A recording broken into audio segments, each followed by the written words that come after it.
Deze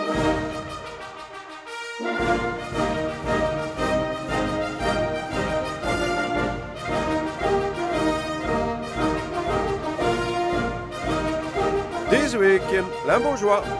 Expositie Limburgs kunstenaarsduo Les Deux Garçons in Amsterdam en het geheim van de originele Grotte Champignons.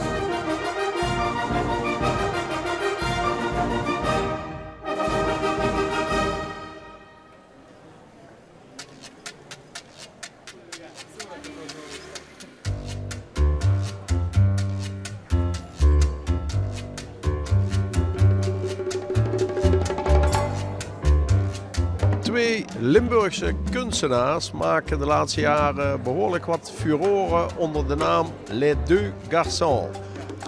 En hier is hun vaste galerie in het kunsthart van Amsterdam, waar er een expositie is van hun nieuwe collectie. In hoeverre is deze expositie weer anders dan jullie vorige exposities hier? Ja, laten we zeggen, de rode draad is dat jullie met de, ik noem het maar even, opgemaakte beesten werken. Maar wat is nu specifiek de rode lijn? Het opwarmen van de aardeprobleem. Dat vinden wij toch dat dat attentie heeft en dat we wat zuiniger op de aarde moeten zijn. En daarom de beesten in een soort slaap-wakker stand om ons dat te beseffen dat het aan de orde is. En dat is een grove lijn, de thematiek binnen de expositie, maar daarnaast ook momenten, iedereen kent ze wel, van dat je iets overkomt en dat je je ogen sluit en denkt, als ik dadelijk mijn ogen openmaak, dan is dat niet waar wat ik zie of wat ik hoor of wat ik meemaak. Maar dat kunnen ook prettige momenten zijn. En het moment van een lekker diner, een heerlijke vrijage of wat dan ook, dat zit allemaal in dat moment, in dat bevroren moment. Ja, dus jullie zijn hier kinderhuis. Jaski is jullie galerie, zal ik maar zeggen. Jullie vertegenwoordiger. Ook op PAM, Amsterdam, hè, de beurs. TEFAF Maastricht hebben jullie ook al gehangen of gestaan, hoe je het wilt noemen. Ja. En zij brengen jullie ook in december, als ik me niet vergis, naar Miami. Ja, ook. Art Miami. Zijn we het vorig jaar ook al geweest. Dit jaar weer. Ja. Een documentaire op de landelijke televisie nog. Dus je kunt best zeggen dat jullie beroemd zijn. Althans op zijn minst binnen Nederland. We zijn niet ontevreden, denk ik, toch? Ja, we zijn heel tevreden inderdaad. Met alle aandacht wat voor ons en vooral voor onze kunst is. Ja. Museum Beelden aan Zee, waar we vanaf december te zien zijn. Dat is het 5e museum in Nederland dat werk van ons aan heeft gekocht. En dat is toch wel prettig natuurlijk. En dan is er natuurlijk altijd de discussie, zoals bij Damien Hirst ook, van jullie werken met dieren die niet meer leven, maar wel ooit geleefd hebben. En dan het eerste wat jullie zeggen, ja, maar ze zijn niet voor ons gesneuveld, ze waren al dood. Ja, zo is het. Ja, het is inderdaad iets wat je iedere keer opnieuw moet uitleggen, terecht ook. Ik snap die vraag ook wel. En zeker als je het voor de eerste keer ziet, ons werk, dan snap ik dat die vraag meteen komt bovendrijven.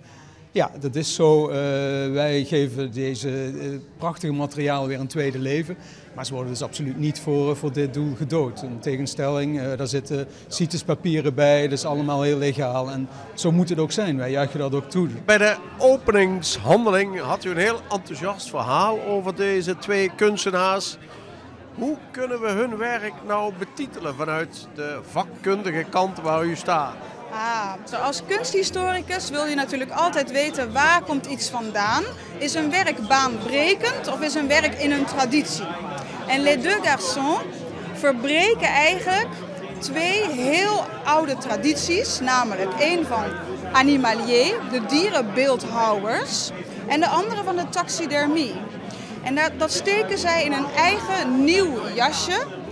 Waardoor zij die 2 eeuwenoude tradities, een soort avant-gardiste kunst, waardoor ze er een avant-gardiste kunst van maken. Ja. En het is natuurlijk niet zoals bij het voetballen dat je een soort ranking hebt, maar ja, zij staan toch al ergens, ook internationaal beginnen ze al aardig door te breken. En jullie hebben nog werk van hun aangekocht. Ja, zeker. Ze worden echt beroemd in het binnen- en buitenland. Ze hebben een eigen tentoonstelling gehad aan het Vrijthof.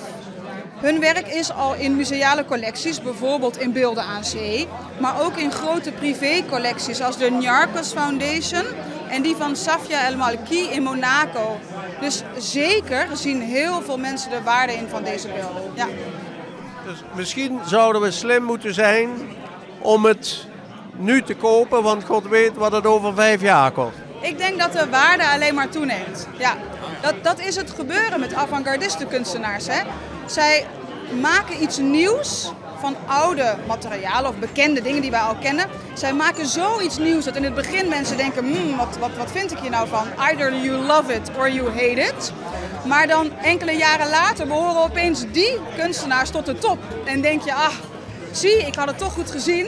Ik had het moeten aanschaffen. This is it. Dus niet te lang treuzelen. Niet te lang treuzelen, nee, zeker niet.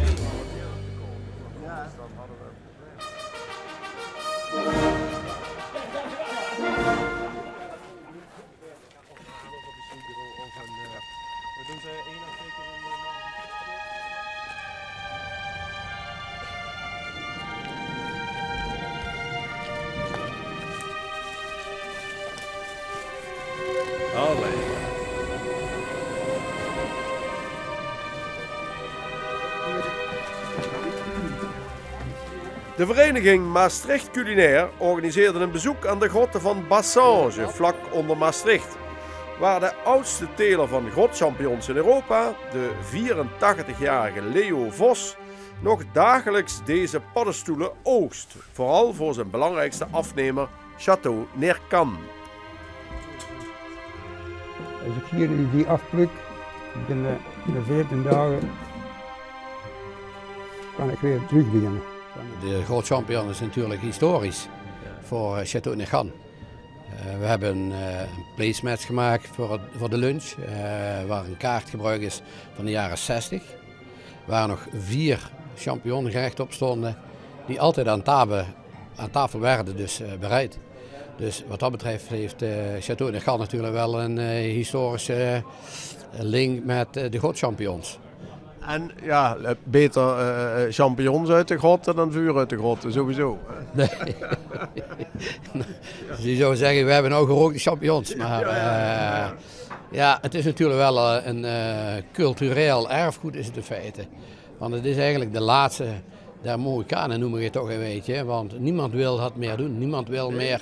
Niemand wil meer in zijn uppie in het donker op 10, 11 graden in een enorme stilte die champignons oogsten. En ik mag toch aannemen dat er dan wel een aardig verschil zit in die champignons of zeg maar de champignons die uit de fabriek komen, bij wijze van spreken. Nou, deze champignon groeit natuurlijk veel langzamer. De temperatuur is niet te reguleren. Kijk, de professionele teelt bovengronds, die speelt met de temperatuur en die zegt ik wil dan en dan moet die champignon boven komen. En in die grot gaat dat gewoon dus niet. Dat is gewoon natuurlijk proces. Ja, je bent afhankelijk van de temperatuur. Die constant is, het vochtgehalte is hetzelfde. Dat zijn wel gratis middelen. Je hoeft geen licht te betalen, want een champignon heeft geen licht nodig. Je hoeft de temperatuur niet te regelen en het vochtgehalte niet te regelen. Dus, maar ja, in de jaren 1700 werd eigenlijk al champignon à Paris geboren. Daar is het eigenlijk een beetje ontstaan. Dat wij nog altijd grotchampignons zijn.